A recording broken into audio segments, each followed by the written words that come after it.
आज तेरे वक्त का इशारा है, देखता ये जहां सारा है। आज भी तुझे रास्ते की तलाश है ना साथी, आज तेरे वक्त ने तुझको पुकारा है। इसलिए मेरा आपसे कहना है, आए हो जब निभाने किरदार जमी पर, तो कुछ ऐसा करके जाना कि जमाना मिसाल दे। जी हाँ साथियों, कुछ ऐसा करके जाना है कि ये जमाना मिसाल दे और ये ज़िंदगी अपने आप में गर्व महसूस करे।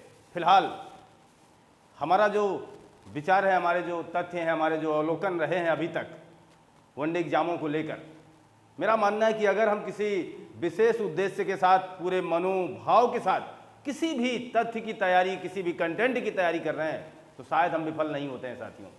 और मुझे पूरा विश्वास है कि आप इसी लगन और इसी उद्देश्य के साथ अपनी शिक्षा, अपनी पढ़ाई को अंजाम दे रहे हैं साथियों। फिलहाल आज एक नए एपिसोड में हम जहां हिंदी स्पेशल चला रहे हैं अब आपको लोगों के लिए, हिंदी प्लेलिस्ट में जाइएगा तो बहुत कुछ पाइएगा। फिलहाल हिंदी स्पेशल में हम जहां छोटे छोटे कंटेंट आपके लिए ला रहे हैं, इसका तात्पर्य है कि आप अपना रिवीजन कर सकें, साथ ही साथ कुछ महत्वपूर्ण चीज़ों को जान सकें।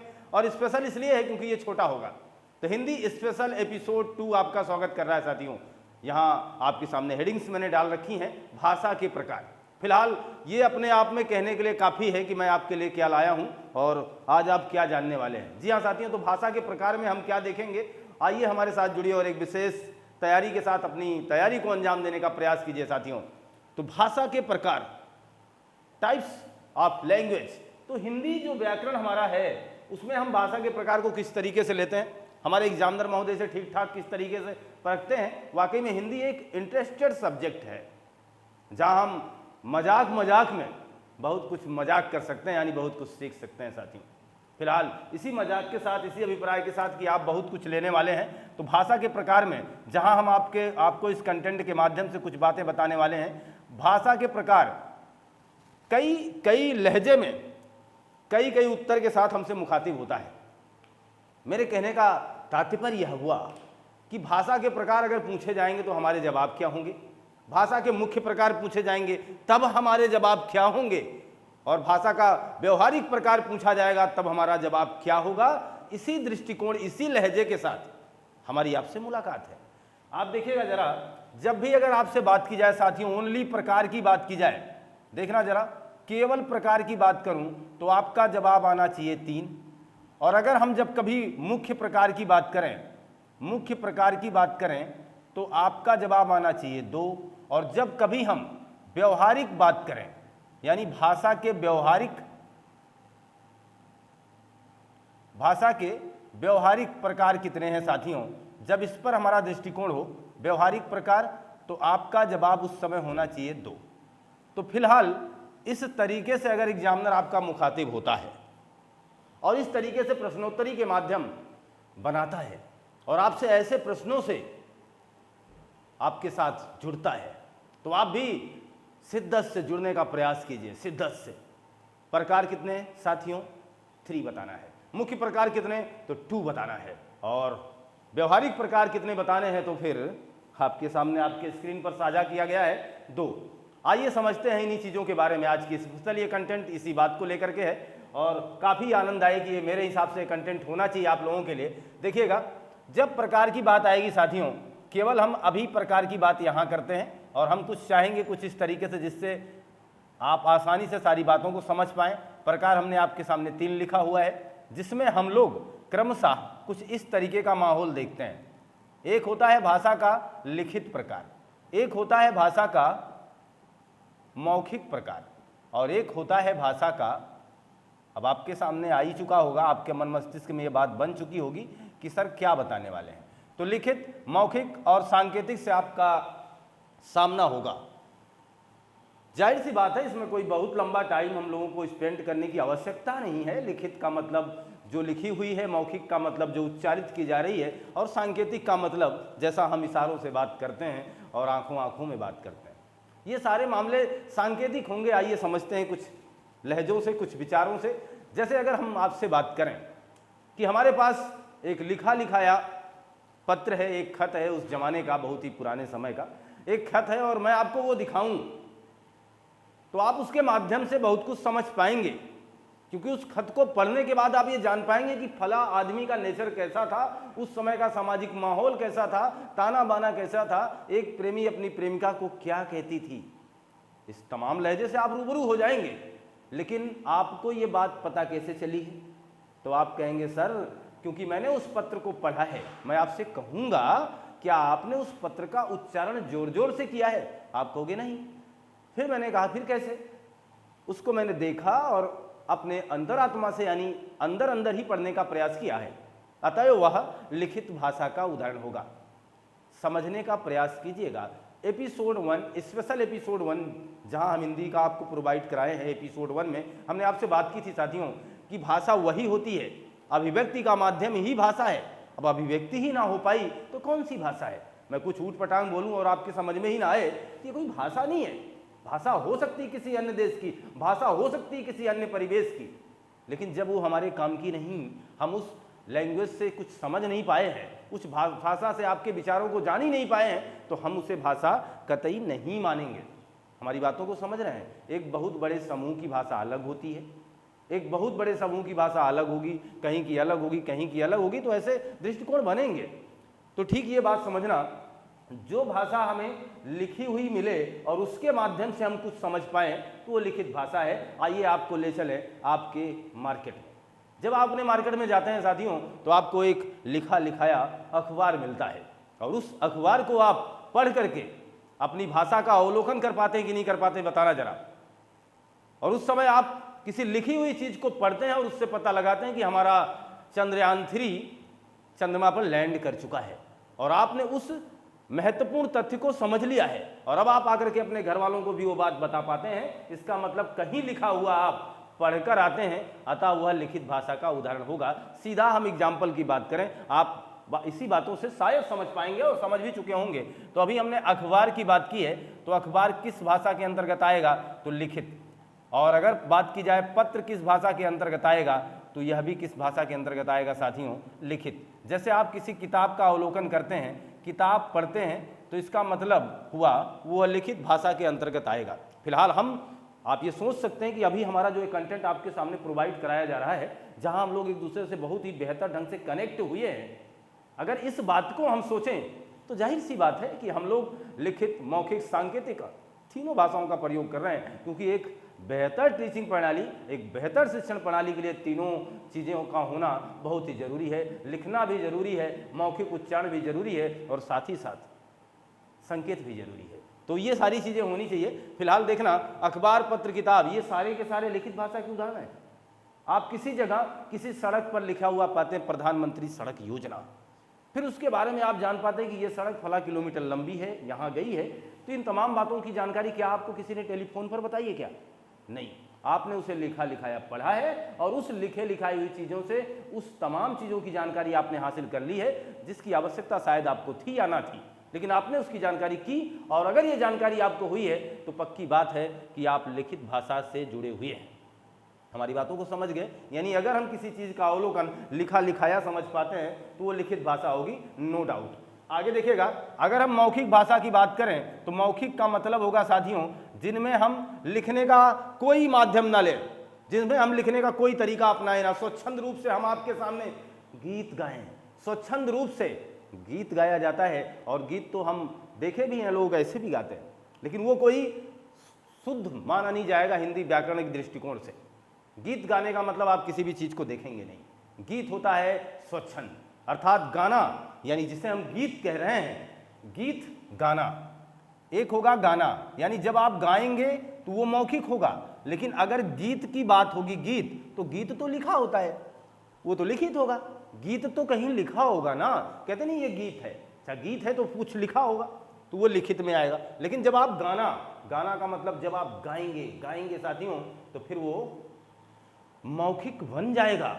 इसका तात्पर्य यह हुआ कि हमारा उच्चारण बदलेगा, हमारा दृष्टिकोण बदलेगा। अब हमें किसी लिखी लिखाई चीज़ की आवश्यकता नहीं है। देखना, एक शुद्ध तौर पे अगर लिया जाए तो भाषण भी कहाँ आएगा? मौखिक, क्योंकि भाषण में भी आप किसी भी चीज़ का लिखा लिखाया चीज़ अगर आप अपने साथ जोड़ते हैं तो आप कतई गलत हैं, ये मान के चलें, आप पूरी तरीके से गलत माने जाएंगे।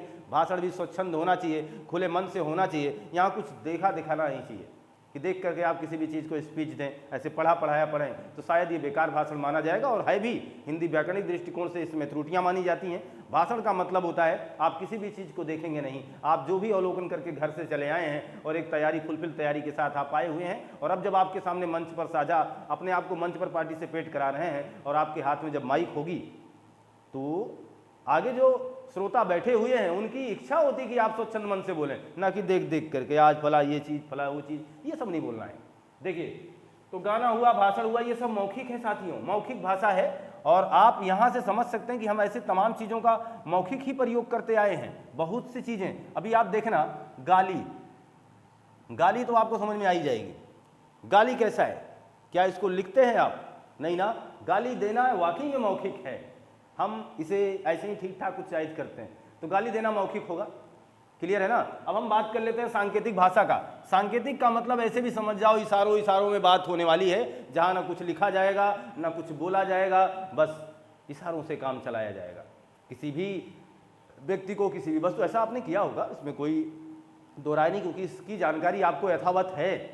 हम किसी व्यक्ति को समझाने के लिए, हम किसी भाव को बताने के लिए, अपने अंदर की वेदना किसी तक पहुंचाने के लिए यदि हम इशारों में प्रयोग करते हैं या इशारों से भाव का आदान प्रदान करते हैं तो सांकेतिक होगा। यदि हम कुछ लिखें ना, कुछ बोले ना, केवल इशारों से ही उस व्यक्ति को अपनी बातें पहुंचा जाए और वो समझ भी जाए, तो पक्की बात है ये मामला सांकेतिक होगा। जैसे कहने का तात्पर्य हुआ, मैंने अपने स्टूडेंट्स के सामने लिखा ये निशान, तो हमारे कक्षा 5 के बच्चों ने खट से हाथ उठाया और कहा कि सर जोड़ने की बात आप कर रहे हैं, और वो समझ गए। हमने कहा ये बेटा बताना, तो उन्होंने भी बता दिया, ये बताना, ये बता दिया। ये सब क्या उन्हें लगा? यहाँ मैंने कुछ कहा नहीं है, यहाँ मैंने कुछ लिखा नहीं है, मैंने केवल एक इशारा दिया, एक सिंबल दिया है, और सिंबल का मतलब सांकेतिक होगा। इस बात को नोट किया जाए, सिंबल का मतलब सांकेतिक। तो जितने भी निशान आप चिन्हदेही करेंगे और उस चिन्ह के माध्यम से अगर हम किसी बात को पहचानेंगे तो पक्की बात मान के, पक्का बात मान के चलना, पक्की बात मान के चलना कि मामला सांकेतिक होगा। देखिएगा, इसी सांकेतिक से एक बेहतरीन एग्जामिनर ने बेहतरीन प्रश्न बनाया और उन्होंने कहा कि मान के चलो 4 और 5 लिखा गया है बराबर 9 होता है, और एक बार उसने लिखा कि 4 और 5 बराबर 7, और अब पूछा कि इसमें से कौन सांकेतिक भाषा का उदाहरण है और इसमें से कौन लिखित भाषा का उदाहरण है।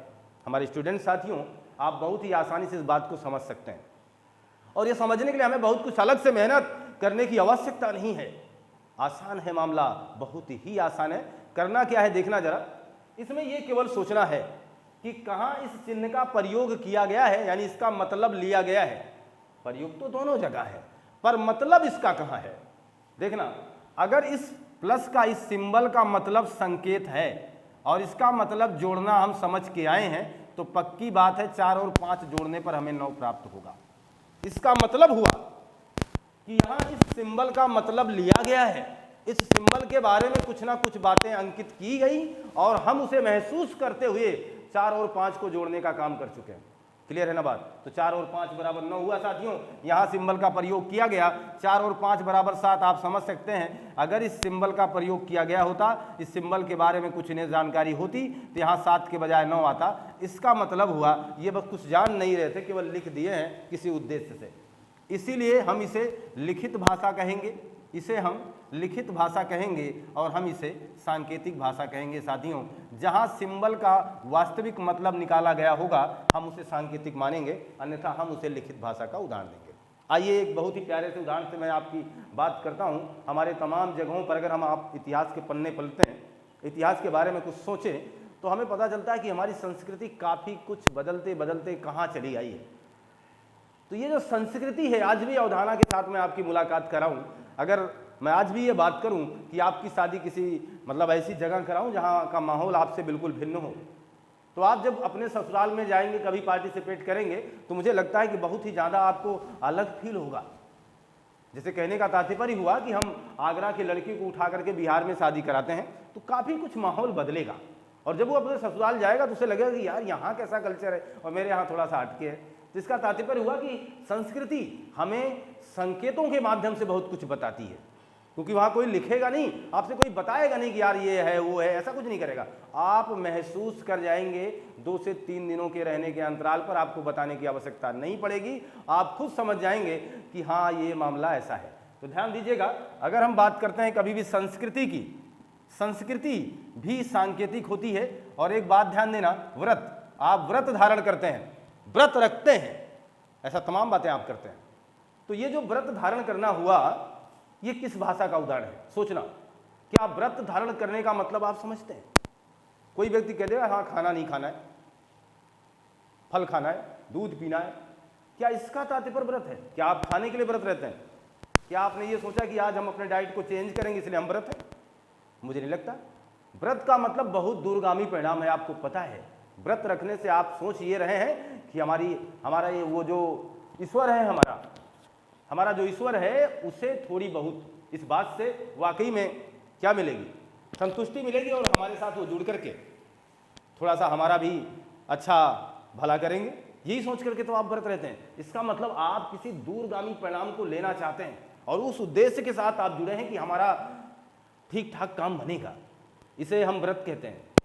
इसका मतलब हमारे विचार भगवान से जुड़ रहे हैं, इसका मतलब हम संकेतों में बात कर रहे हैं। अतः ये व्रत भी किस भाषा के अंतर्गत आएगा? सांकेतिक भाषा के। तो ऐसे प्रश्नों से जब भी आपका सामना होगा तो आप कृपया बेहतर जवाब देने का प्रयास कीजिएगा। आइए अगर मुख्य प्रकार की बात कर लेते हैं। मुख्य प्रकार की अगर बात की जाएगी तो कुछ करने की आवश्यकता नहीं है, हम आपके सामने इंगित कर चुके हैं। यहाँ केवल आपको लिखित और मौखिक से ही ताल्लुकात बताना है, लिखित और मौखिक। लिखित मौखिक क्या है उसके उदाहरण आपके उपरोक्त लाइनों में अंकित किया हमने, ये चीज़ आप जान चुके हैं। तीसरी महत्वपूर्ण पहलू क्या है? तीसरा है व्यवहारिक, आज के कंटेंट का तीसरा महत्वपूर्ण पहलू है व्यवहारिक भाषा का। और हमने लिखा है कि व्यवहारिक भाषा 2 प्रकार की होती है और आप समझेंगे ये दोनों प्रकार कौन कौन सी है। बिल्कुल बहुत ही आसान, केवल एग्जाम्पल देना है। सीधी भाषा और एक होता है टेढ़ी भाषा। सीधी भाषा और टेढ़ी भाषा। भाषा का मतलब है विचारों का आदान प्रदान। मैंने कई बार कहा, अगर किसी ऐसी भाषा के माध्यम से हम कोई ऐसी बात करें जो आपको आसानी से समझ में आ जाए तो समझ जाना सीधी भाषा है। लेकिन हम उसी बात को समझाने के लिए आपको गोल गोल चक्कर लगाएं, फिर आपको समझाएं, तो फिर मान के चलना टेढ़ी भाषा है। जैसे कहने का तात्पर्य हुआ, किसी स्थान पर हम दोनों को पहुंचना है। हमने किसी एक व्यक्ति से बात की कि भैया वहां जाने का रास्ता हमें बता दीजिए। उस व्यक्ति ने हमें बता दिया, हम चले गए और ठीक ठाक उसी स्थान पर उसी व्यक्ति के पास जब आप पहुंचते हैं और ठीक वही स्थान पूछते हैं तो उस व्यक्ति ने आपको रास्ता थोड़ा दूर से बता दिया।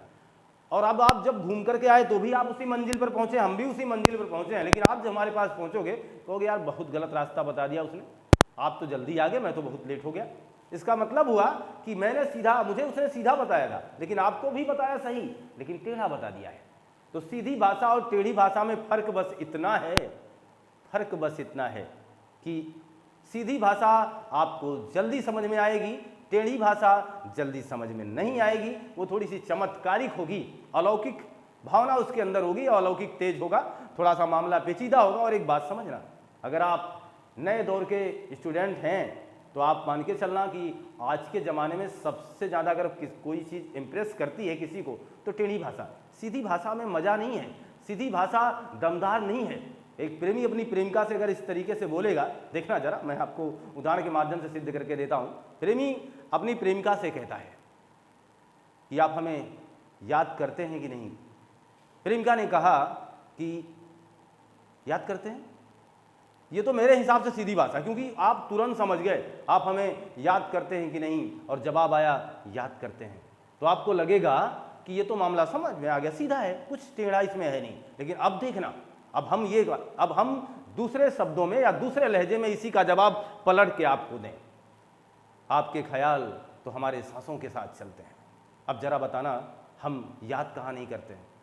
अब देखना, यही जवाब हुआ, हमारे ख्याल आपकी सांसों के साथ चलते हैं, अब जरा बताना हम याद कहाँ नहीं करते हैं। अब थोड़ा सा इसको हमने घुमा दिया है, लेकिन सामने वाला इससे ज़्यादा इंप्रेस होगा, क्योंकि ये भाषा टेढ़ी है तो इंप्रेशन टेढ़ी से बनता है।